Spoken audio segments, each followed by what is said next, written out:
Right, guys, it's July the 9th, um, quite early in the morning. It was hot yesterday, but coped very well. Um, I never felt so uncomfortable at all, and even at night, because it's like a dry air. I don't know where it's coming from. I think it was showing coming from the east, the Black Sea way, blowing along the mountains, and there was a little bit of air movement. A lot of the time, it's very, very still here, and that's when it can get a bit like humid with the forest. Everything on the forest, the leaves and everything all evaporating. But there was slight air movement, and that's all that you need. And it was quite a dry heat, and the skies are ultra, ultra clear blue. And I've been noticing lately. I'm going to turn the flight tracker on today on the internet, and because we're on a flight path. But I noticed over the last few days, maybe just me, or maybe just missing them, that I'm not seeing any aeroplanes go over. We're on the flight path from Istanbul, basically to the rest of Europe. They fly over right over the house. And I haven't been noticing a lot of air movement, and I don't know whether they've shifted them over a bit because of NATO or maybe some exercises. Don't know. So I'm going to have a look at the flight tracker. I'm sure that it must be there. I must be just missing them by seconds. I don't know, but I'm just wondering about it. So I'll have a proper look today. So today it's going to be. It was 33 yesterday, and it was okay, not a problem. So today is a fasting day, and I was going to swap over to either the sardine diet or the egg diet, and but I'm toying with the idea, but I don't think I will. I'll decide in the next 2 hours or 3 hours. I can always have some eggs, but I'll probably just do another 36-hour fast. And that'll be, I think it's the fifth one. So we're just ticking them off, and I'm feeling quite good actually. Every day I'm feeling lighter and feeling better actually.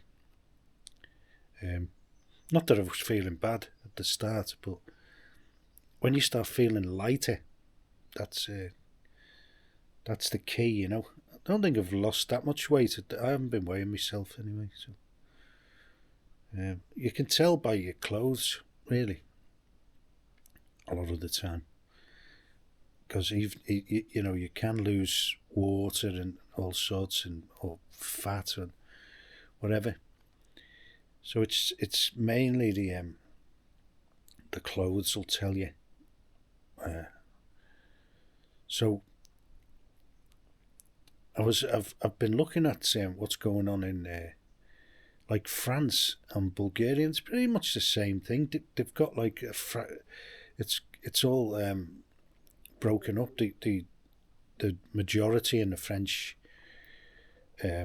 Parliament, because of the what's his name, the strategic voting, and Macron's mob were pulling out candidates so Le Pen wouldn't win, but they've ended up with the other party with the majority, but it's not a big majority.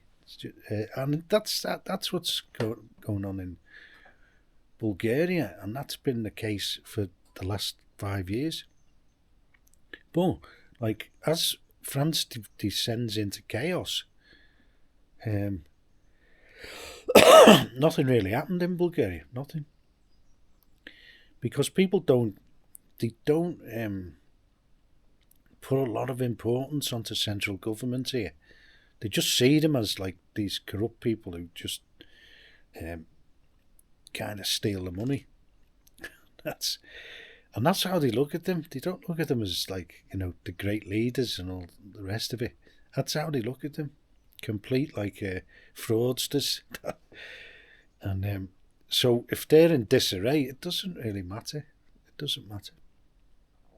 The only kind of voice of reason I can see there is the president. I quite like him. He's like he's very deadpan, but he's like he's like dead steady, and he's really steady, and he's got a good stance on the war, shall we say, the military operation. He just says one side can't win it, and so they shouldn't have a war, and that's just logic, That's how I would look at it. Just say, well, you can't win, and it's becoming apparent now that they're not going to. Well, they thought they would with all the help from the West, but they're not going to, which has exposed the West, including America, And he said all along, you won't win. You just might as well negotiate peace on the best terms you can at the moment, which they could have done. They still can. And but they're not. It doesn't look like they're going to. But, anyway, so yeah, all these politicians now they're saying one by one, it's a crisis in Bulgaria. It's a deep crisis. It's only a crisis in the parliament. It doesn't. It's not affecting me going to the supermarket, which I'll have to go today. I've got a big day today spending. I've got to buy a jar of coffee, and that's going to be a killer on the budget, because coffee's not cheap, as everybody knows. And I've got to splash out, and I've also got to buy the dog some either chicken's hearts or chicken's livers. She likes the chicken's livers. But I'm wondering, if I had a vote, either I don't buy them to stick to the budget, or we can wipe them off we can wipe it off as another expense, because I'm not going to eat them. It's for the dog. I think we should have an amnesty for the dog. I think it's going to be about 3 or 4 lev, but every lev counts. So I'm just writing it down now. 9 days, and I'm up to €34, right? And I could be up to 45. So I've got €11 in the bank, right? And it should be all right. If I go to the shops today, I've got to buy 3 things. I've got to buy some drinks. I've got to buy a jar of coffee, and I've got to buy something for the dog. And apart from that, I've got stuff, so I might just do that. Well, I don't know if I get one comment saying I can wipe off the dog's food, I'll buy it. So we need one comment to scrub it off the challenge. So that's one for the dog lovers. Yeah, so they keep saying they're in crisis, deep crisis, and all this in the parliament. Well, they probably are in the parliament, but nobody gives a hoot. Honestly, it's not like France. They're all on the streets. But drop of a hat in France, you don't have to do much in France to get people on the streets smashing things up, and it just shows how mixed up they all are in France, because they actually think the protests, or maybe they just enjoy the protests. There is a theory that that's what, it's like a pastime. They love a good protest, I suppose it's quite exciting. Getting your eyes shot out by the gendarmerie. But if that's what you call fun, you've got a sad life. And now it's all kicked off again now. Now it's the other side, the far left. Call them the far left, and everyone's far, especially in France. Yeah, I was looking at the actually I've been looking at the energy, because I like to compare things, as anyone who watches here knows, the UK and Bulgaria. And I saw that there was standing charges, and they're about, I think the off is it off what? Something like that. I think it's off something. The watch on the energy, the national watch, is the standing charge for electric is 60 pence, and the standing charge on gas is about 30 pence. So that's 90 pence a day. My electric bill's 90 pence a day. All of it for the month. At the moment, that's what's working out at. Or less. It's about 50 pence a day. So the standing charge in the UK is more than my bill. We don't have standing charges here.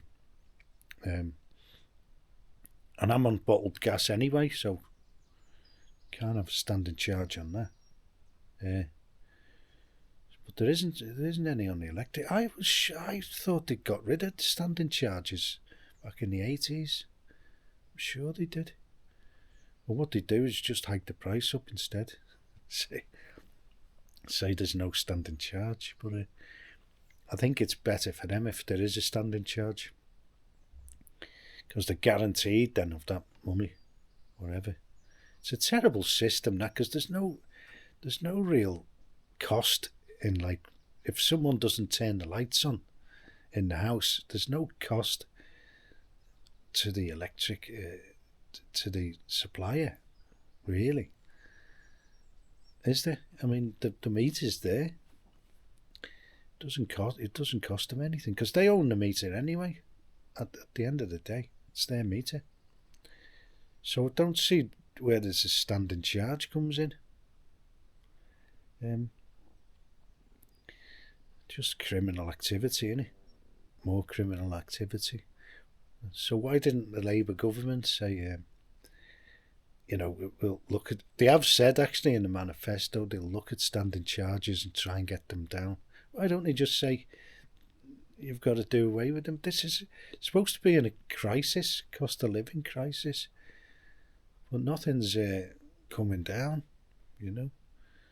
Now, when they hiked up... There's another thing about Bulgaria. When they hiked up the petrol in the petrol stations, it was like a global thing, wasn't it? A knee-jerk. Everyone just did it anyway, whether there was any extra costs or not, which I don't think there was in Bulgaria, because we were getting the crude oil through the Black Sea anyway to the refinery, which all the petrol and diesel's made in Burgas here in a refinery, and it's actually a Russian refinery, so Lukoil. So there was no need to hike up the prices, but when they did, it was just a global thing, wasn't it? It's like the oil price. When it goes up in one place, it goes up. They fix it, don't they? It's what do they call it? All the producers of oil worldwide get the OPEC thing, and they fix the prices. I think that's what happened anyway. So it went up in Bulgaria from about 240 lev, 2.4 lev, to over 3 lev, and the government subsidised the petrol. What you do is you take your little you have your V5 registration document.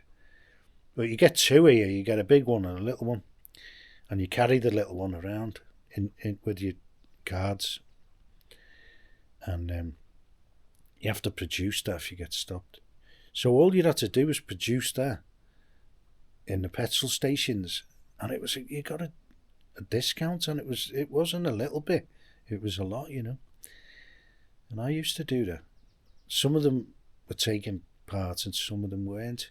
The tiny ones, they didn't have the infrastructure in the petrol stations to administer it. So so the bigger ones, you could go there and just produce this thing, and it was the government that was subsidising, and they also subsidised the electric bills when they were hiked at the same time for some whatever known reason. It was just the same thing. If they're doing it, everyone's hiking. And they did the same there. They subsidised the homes, the domestic. But the what's his name took the brunt, the commercial accounts. So they do things here, and they also, I've just read now, when they have like a hailstorm or a flood, they've got a national kitty, which they compensate the farmers or whoever's or the people whose homes washed away, and they compensate. It's not insurance or anything like that. They just have a kitty. Now I can understand that with floods, because you can't argue that in a flood that the flood alleviation should be in place, So you can't argue like that they have a responsibility there. But like a hailstorm, and when the crops get destroyed, which happens, it's like corn and stuff like that. If you have a big hail downpour, it can wreck it can destroy the whole crop. I had it once with my grapes. They didn't give me any money though, but it didn't ask. But they got destroyed by a hailstorm one year. The grapevines. So they have this kitty. So there's a lot of things happening in Bulgaria, which are quite positive, And you keep finding these things out all the time, and it's great, And I think the UK is going the opposite way, where everything's against you, And it's been like that for years. Everything's against you. There's no respite. There's no wins. There's no pluses. And now I don't know what's coming with this Labour. They've just what did he announce now? He's just announced something, and it's like this isn't benefiting anyone, The first thing he announced is he's gonna upkeep the war. He's gonna keep supplying stuff for wars, And I'm kind of anti-war, so that wouldn't be something that I would. If they stopped supporting the war, it'd stop, But they keep it going. But there's a lot of people dying there on both sides, And if they stopped supporting the war, the West, that'd be it. The war would stop. I forget what it was that Starmer's just announced. Anyway, it's not going to be good news anyway. But the man from Milk Tray. But yeah, so that's a bit of a ramble on there, and I keep saying how good it is here, and people must think this guy's just talking rubbish, But I'm just reporting what's happening, and that's the type of things that's happening here. There are pluses for people, and the district heating, they've announced there in the big cities that it's going down by like 8% this winter. That's got to be a win, hasn't it? It's got to be a win. And the government thing, that's great. I mean, as long as they don't have a government here, the better, in my opinion. And they can call it the crisis or whatever else. It's only a crisis for them. But the place is taking over, and it's only like a small population here, so they largely look after themselves. Believe me, you don't get any police up and down here. Oh, they're announcing more and more police on the streets. Why would you need more and more police? Why not more and more behaviour? Hey, why not more and more well-behaved people? What? How about that? With moral compass. Hey. If you put more police on the street, that's encouraging. Oh yeah, they said they're going to start investigating the shoplifters and big deal. You're now going to get held responsible for like shoplifting under £200 or something like that. That's crazy. I mean, if even the notion that you could go in and steal from the supermarket down the road here up to £200, they chop your hands off on your head. They chop your head off, the owners and their friends in the neighbourhood. It just wouldn't be just unthinkable that the way these countries go, like the UK and the USA, the way it's kind of evolved into this notion that you can go into a shop and steal up to such an amount, and then the police won't bother. It's absolutely incredible, and the shopkeepers can't do anything. They're powerless, and even if they have security, they're powerless. They're the ones who'll get locked up if they do anything. And that, in a society, that's a breakdown of society. That is the one thing. I mean, if you can go in a shop and just go and ransack it, and they go in en masse, so they've got like it's like a swarm protection, a gang protection, because they're all together, and they all just go and have a raid, and they all go on social media, make a date and a time, and that's it. They go and raid the shops. It's terrible, and that's a breakdown of society. That's a breakdown. You've got, to police a society, you've got to have the consensus, and you've got to have the help of the local people. Like around here, we don't see police ever, never, ever, ever, never. You might see them visiting someone for dinner, coming round for some eggs or something, but you won't see them coming round. They have very, very rare they'll have a dispute, or there is crime obviously, but it's very, very rare in these backwaters. It's everything's self-policed, and if the community knows there's a wrong'un, I mean, they banish them, they get rid of them. And no one will talk to them or anything like that. They won't be able to take part, and they know that. So everyone behaves themselves, because that's called kind of society, a moral society, where you're held accountable for your behaviour. Okay, cheers.